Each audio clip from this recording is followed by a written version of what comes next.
Right, so you're looking to pull or have just pulled the trigger on buying a brand new iPhone 13 Pro Max. You've seen the launch, you've seen the early hands-on videos, but what about now? What about after the hype? Has this phone delivered on those early promises? And what are the everyday experiences that no one's really talked about in those early videos? Has there been any software bugs? How has it dealt with drops? Because there's been a few, believe me. All the in-depth stuff that you will only know really when using it for a period of time. Hopefully this video helps. Subscribe if you're new to the channel and want to see more content like this. Drop a like on the video if you do enjoy it. It apparently helps the channel. And thanks to Aftershocks for sponsoring today's video. So first up, damage. How has the iPhone 13 Pro Max held up when it comes to the everyday wear and tear of life? Well, there's good news and bad news. And please note that I have not used a screen protector, I have not used a case or a skin, it has been completely naked. Raunchy. The good news is I have dropped this from pocket height about 3 times. Well, that's not good news, but the results have been good news, as there has been no major damage to speak of. Slight scuffing to the stainless steel frame, but nothing really noticeable. 2 times I was just being clumsy and just dropped it, and the 3rd time I was at my 2-year-old's birthday party and decided to try and volley a balloon high into the air, and the phone decided to launch into orbit out of my pocket and land slap bang on a hard wooden floor. All 3 of them were on a wooden floor, so that's something to note. Different floor materials will vary the results, but it has been good to see that there's been no cracks or breaks really to the glass on this phone, which I think, considering the circumstances, has been impressive. Unfortunately, however, though, I do have a pretty large scratch to the display, which again was my fault, I'm not denying it. I had 2 phones in the same pocket while all the other pockets were being used, and I had things in my hands, I had to carry something, and I don't know whether it was the camera module on the back of the other phone or something else, I'm not really sure, but the damage was fairly brutal.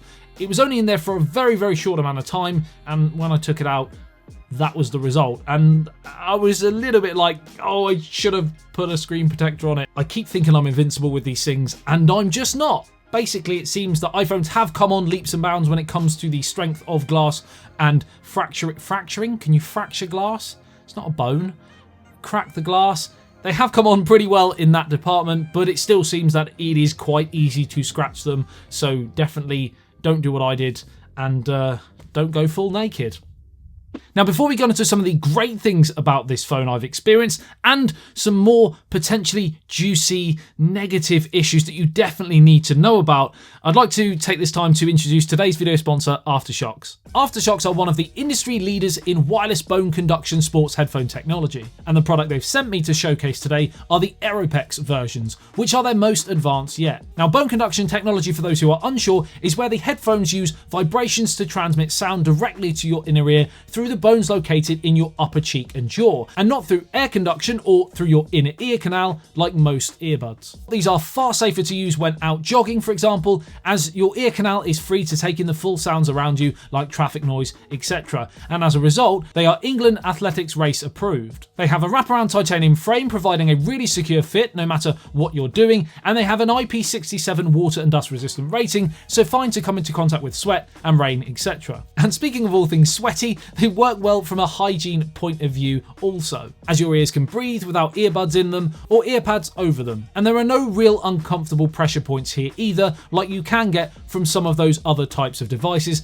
as it's super lightweight and they're really easy to put on as well, as they just rest over the ears and not inside. Power and volume buttons on one side, and your play, pause, skip and voice assistant with a hold on the other. And of course, the most important thing, sound quality. And I was actually really quite surprised. I've used bone conduction audio devices before and they've been good, but you can definitely tell the sound was quite different to an in-ear product.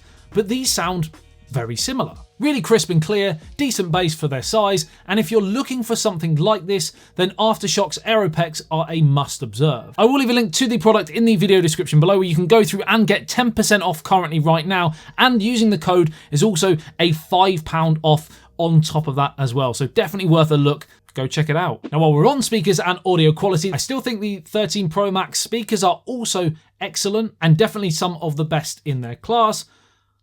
But are they the best?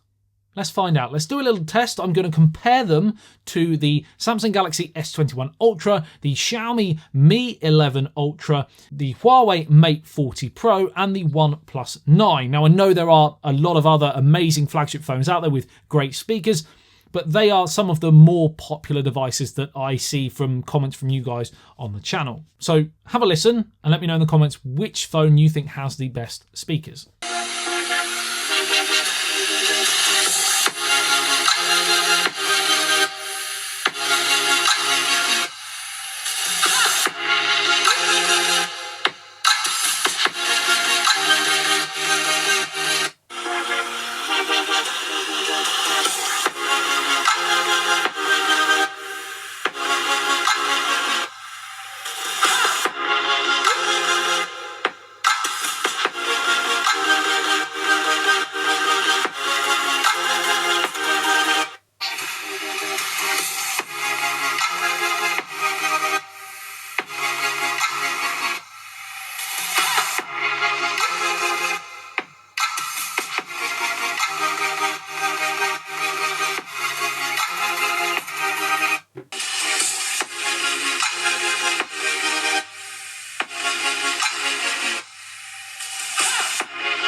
Let's just talk about some of the other possible issues that I've experienced. Well, from a software point of view, I have noticed a couple of things.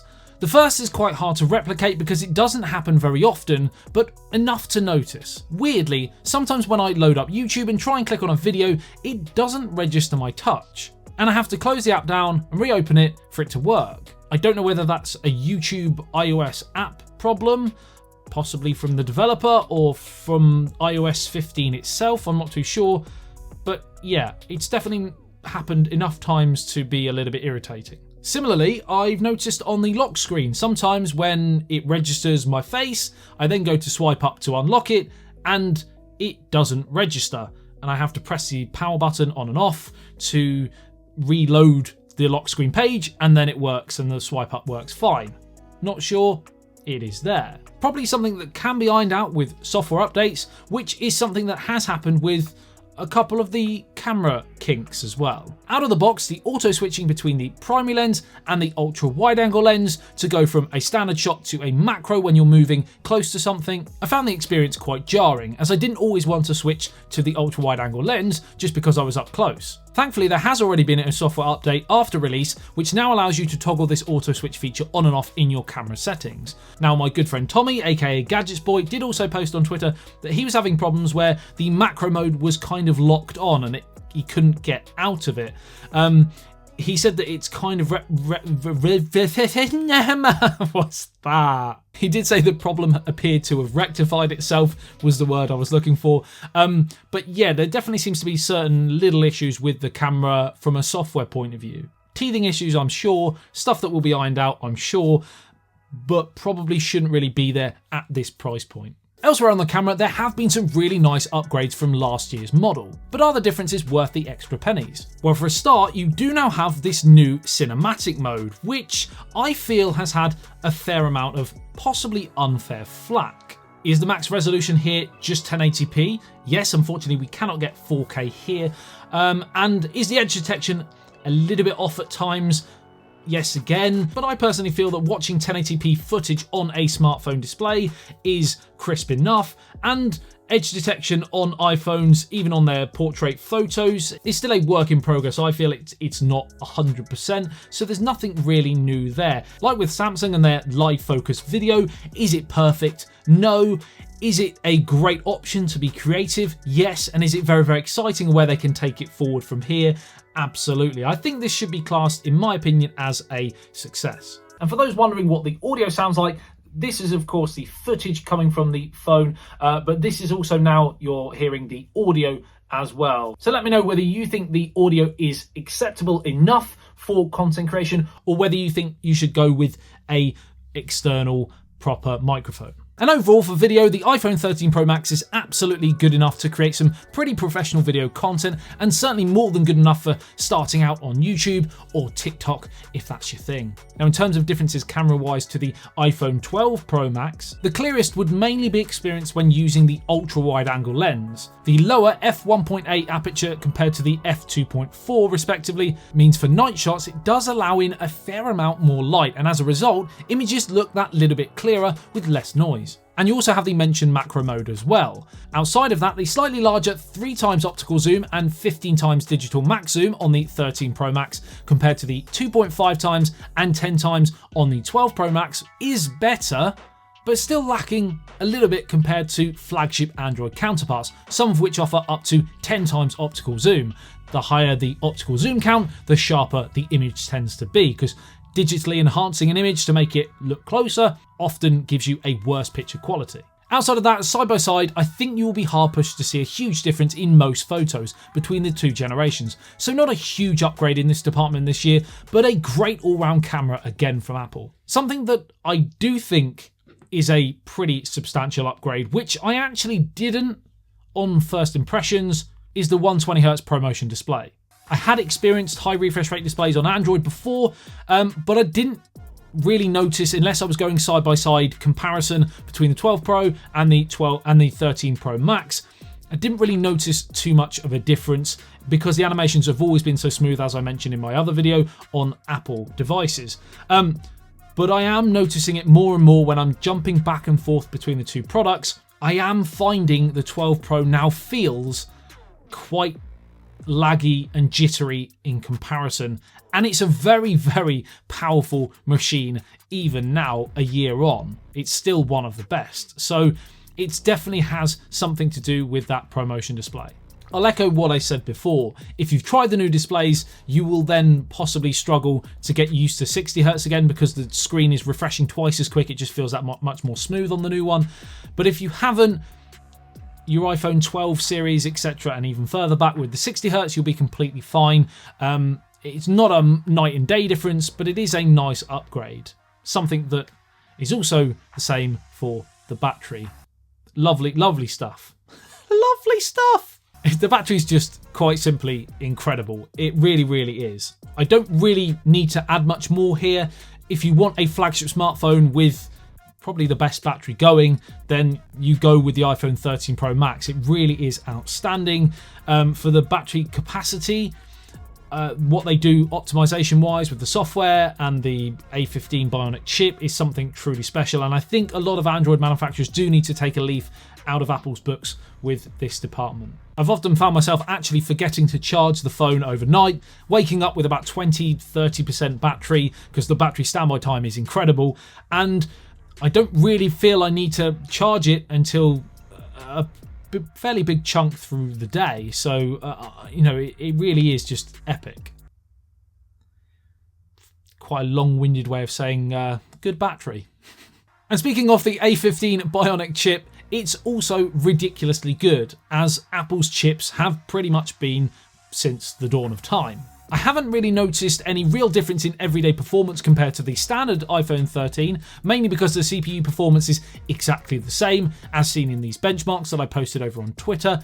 But the GPU in the Pro Max does have 5 cores to the 4 in the standard, so gaming and certain elements of any video editing you may want to do will be slightly better on the Pro models, but again, this won't be night and day. So the iPhone 13 Pro Max is a brilliant phone. It does have a few possible issues that I have outlined already that I don't really feel should be there on a premium flagship latest iPhone, but hopefully most of that can be improved via future software updates, and I will be doing another follow-up video after a longer period of time, so sub for that if you are interested. I will keep you updated as always as well on Twitter and Instagram if there's anything that I think needs to be shared. I think this phone does most things to a very, very high standard, but I also think that I stand by what I said in my previous video, that I think the iPhone 13 Standard Edition is probably the real winner this year. I think it offers more value for money and probably the pound for pound winner this year. Let me know what you think in the comment section below. Do you like the iPhone 13 Pro Max? Did you go with the smaller Pro version, or did you go with one of the standard, either the 13 or the Mini? Let me know as always. I would love to hear your thoughts. Like and share if you enjoyed the video and found it helpful. Subscribe if you are new to the channel and love everything tech. I love you and leave you. I'll see you in the next one. Say ASBYT. Peace out.